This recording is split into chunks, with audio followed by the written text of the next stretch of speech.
இன்றைக்கான வீடியோவில் என்ன நடக்குன்னு சொல்லிட்டு பார்க்கலாம். வீடியோக்குள்ளே போகிறதுக்கு முன்னாடி நம்ம சேனலில் லைக் அண்ட் சப்ஸ்கிரைப் பண்ணி சப்போர்ட் பண்ணுங்கள். ஃபஸ்ட்டு சீனில் வந்துட்டு அபிராமி ரேஷன் கடையில் வெயிட் பண்ணிகிட்டு இருக்காங்க. கரெக்டாக வந்துட்டு வாங்குகிற சமயம் பார்த்து அவங்க வந்துட்டு கேட்குறாங்க, என்னம்மா வேணும்? அரிசி, பருப்பு, கோதுமை அப்படின்னு சொல்ல, எனக்கு எது வேணாங்க, பின்னாடி இருக்கவங்கள பார்த்துட்டு நீங்கள் வாங்குங்க அப்படின்னு சொல்லி பின்னாடி போய் நின்றுக்கிறாங்க. இங்கிட்டு வந்துட்டு கார்த்திக்கு அப்போ தான் லொக்கேஷன் அனுப்பிச்சு விடுறாங்க. மொபைலே பார்த்துட்டு வர, என்ன இது ஓ வீட்டுக்கு உனக்கே வழி தெரியாதா? செல்லையே பார்த்துட்டு இருக்க, உங்கள் அம்மா கிட்ட கேட்டு தான் வீட்டுக்கு போவியா அப்படின்ற மாதிரி கேட்டதுமே, சும்மா ஊர்க்கிழவி மாதிரி பேசாத, எங்கள் அம்மா இப்போ வந்துட்டு வீட்டில் இல்லை, உனக்கு வீட்டை பார்க்கணுமா எங்கள் அம்மாவை பார்க்கணுமா, பேசாம வா அப்படின்னு சொல்லிடுற ரேவதி அமைதியாயிடுறாங்க. இந்த திக்கா வந்துட்டு அபிராமி வெயிட் பண்ணிகிட்டே இருக்காங்க. இன்னும் ஆளக்கானும், ஐயோ என்ன இது கார்த்தி இவ்வளோ நேரம் ஐயா ஆளக்கானுமே, எல்லாரும் என்ன ஒரு மாதிரி வேற பார்க்குறாங்களே அப்படின்னு சொல்லிட்டு இருக்கா. கரெக்டாக வந்துட்டு கார் அங்கே வருது.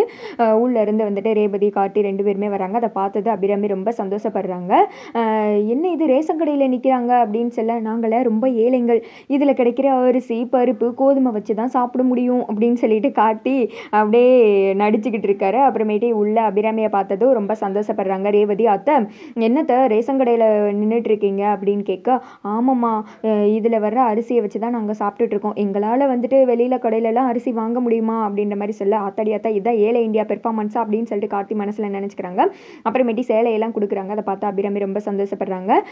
அடுத்து வந்துட்டு கிளம்பி போகிறப்போ, என்னை வீட்டுக்கெல்லாம் கூப்பிட மாட்டிங்களா அப்படின்னு கேட்க, கார்த்தி வந்துட்டு கையெடுத்து கும்பிட்றேன், அதெல்லாம் எதுவும் பண்ணிடாதீங்கம்மா அப்படின்னு சொல்லிட்டு பார்க்க, அபிராமி வந்துட்டு ரொம்ப ஃபீல் பண்ண ஆரம்பிச்சிடுறாங்க. கண்ணெல்லாம் கலங்குது.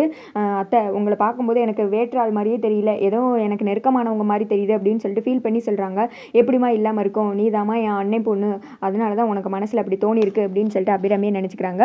இன்னொரு நாள் கண்டிப்பாக வீட்டுக்கு போகலாமா அப்படின்னு சொல்லிட்டு கார்த்தி கூட அமுச்சு வைக்கிறாங்க. அபிராமி வந்துட்டு அவங்க போகிறதே பார்த்துட்டு ஃபீல் பண்ணி நின்றுட்டு இருக்காங்க. அடுத்து வீட்டில் தான் காமிச்சிட்டு இருக்காங்க. வீட்டில் எல்லாருமே ஒன்றா இருக்காங்க.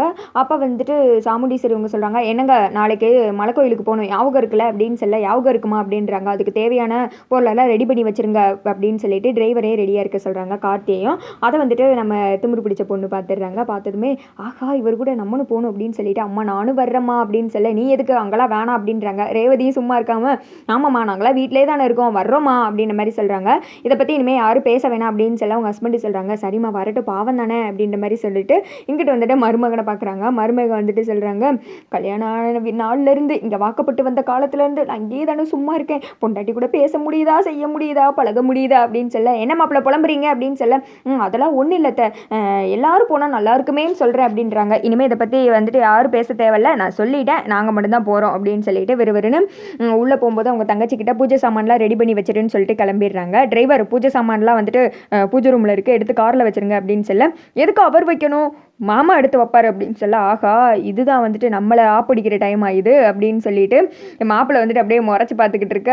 இங்கிட்டு வந்துட்டு அவங்க தங்கச்சி சொல்கிறாங்க, அவள் டிரைவர் தானே, எல்லா வேலையும் செய்யணும், அதுக்காக அவனுக்கெல்லாம் சப்போர்ட்டுக்கு வரீங்க அப்படின்னு சொல்ல ரேவதி சொல்கிறாங்க, டிரைவர் தானேன்னு சொல்லாதீங்க சித்தி, டிரைவர்னு சொல்லிட்டு அன்னைக்கு மட்டும் அவங்க அமைதியாக இருந்தாங்கன்னா இன்னைக்கு நம்ம அம்மா உயிரோடு இருந்திருக்க முடியுமா, இவர் நம்ம வீட்டில் ஒருத்தர், இவரெல்லாம் இந்த மாதிரி வேலை செய்ய தேவையில்ல அப்படின்னு சொல்ல, ஆளாளுக்கு ரொம்ப தான் நீங்கள் இவருக்கு சப்போர்ட் பண்ணுறீங்க, சரி எல்லாரும் தூங்க போங்க அப்படின்னு சொல்லிட்டு கார்த்தி இந்த திக்க சொல்ல, நம்ம காமெடி மாப்பிள்ளை சொல்கிறாரு, எல்லாரும் நில்லுங்க நான் தான் சொல்லுவேன், எல்லாரும் உள்ளே போங்க அப்படின்னு சொன்னதுமே கார்த்தி வந்துட்டு சிரிக்கிறாங்க. அத்தை போனதுக்கப்புறம் உங்கள் ராஜகமா அப்படின்னு சொல்லிட்டு நினச்சிட்டு கவுண்டர் கொடுத்துட்டு இருக்கு. கார்த்தி போகிறத வந்துட்டு நம்ம திமிரு பிடிச்ச பொண்ணு பார்த்துட்டே இருக்க. கார்த்தி வந்துட்டு பார்க்குறாங்க, அதை என்ன இது இந்த பொண்ணு நம்மளை ஒரு மாதிரி பார்க்குது அப்படின்னு சொல்லிட்டு குடுகுடுன்னு ஓடி போயிடுறாங்க. இதை சந்திராவும் நோட் பண்ணுறாங்க. இவன் என்ன அவனை அப்படி பார்த்துக்கிட்டு இருக்கா, இதை வச்சு ஏதாவது இவன் கூட கரெக்ட் பண்ணி விட்டு வீட்டை விட்டு இவனை வெளியில் அமுச்சிட வேண்டியதான் அப்படின்னு சொல்லிட்டு சந்திரா யோசிச்சுட்டு இருக்காங்க. அடுத்து கார்த்தி வந்துட்டு அவங்க பாட்டி கூட தான் வந்துட்டு ஃபோனில் பேசுகிற மாதிரி காமிக்கிறாங்க.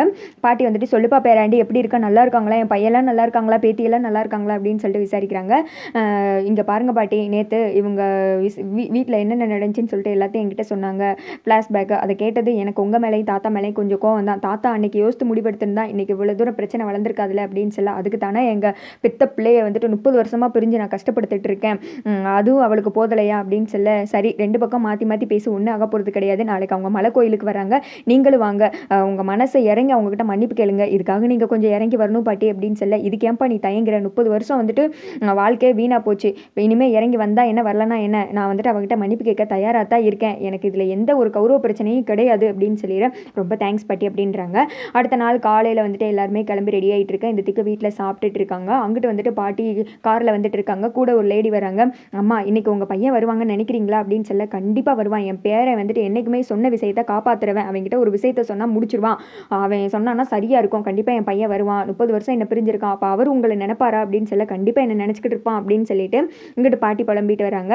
இங்கிட்ட எல்லாரும் சாப்பிட்டுட்டு இருக்கதை பார்த்துட்டு கார்த்தி மனசில் நினைக்காங்க, ஒரு ஆள் நம்மளை சாப்பிட்றாங்களான்னு கேட்குறாங்க பாரு அப்படின்னு யோசிச்சுக்கிட்டே இருக்கு. திடீர்னு அவங்க மாமா வந்துட்டு இரும ஆரம்பிச்சிடறாரு. அப்போ வந்துட்டு ரேவதி தலையெல்லாம் தட்டி கொடுத்து தண்ணி கொடுக்குறாங்க. யார் அது நினைப்பா உங்களை அப்படின்னு சொல்லிட்டு மருமைக்கு ஆரம்பிக்க இந்த திக்கு காட்டி சொல்கிறாங்க, சார் ஒருவேளை உங்கள் அம்மா உங்களை நினச்சிக்கிட்டு இருக்காங்களோ என்னமோ அப்படின்னு சொன்னதுமே அவர் அமைதியாயிடுறாரு. சாமுடி சரி கோவத்தில் கையெல்லாம் கழுவிட்டு எஞ்சி போயிடுறாங்க. அடுத்து பெருசாக ஒரு சண்டையே அந்த இடத்துல நடந்துட்டு இருக்கு. சாமுடி சரி இப்போ எதுக்கு மூஞ்சி தூக்கி வச்சுட்டு இருக்க அப்படின்னு கேட்க, எப்படிங்க வந்துட்டு சும்மா இருக்க முடியும், அவன் என்ன கேட்டான், உங்கள் அம்மா வந்துட்டு நினைக்கிறாங்கன்னு சொல்கிறான் அப்படின்னு சொல்ல, அவன் சொன்னதுக்கு நான் என்ன பண்ணுவேன், அந்த தம்பி ஏதோ தெரியாமல் சொல்லிடுச்சு அப்படின்றாங்க.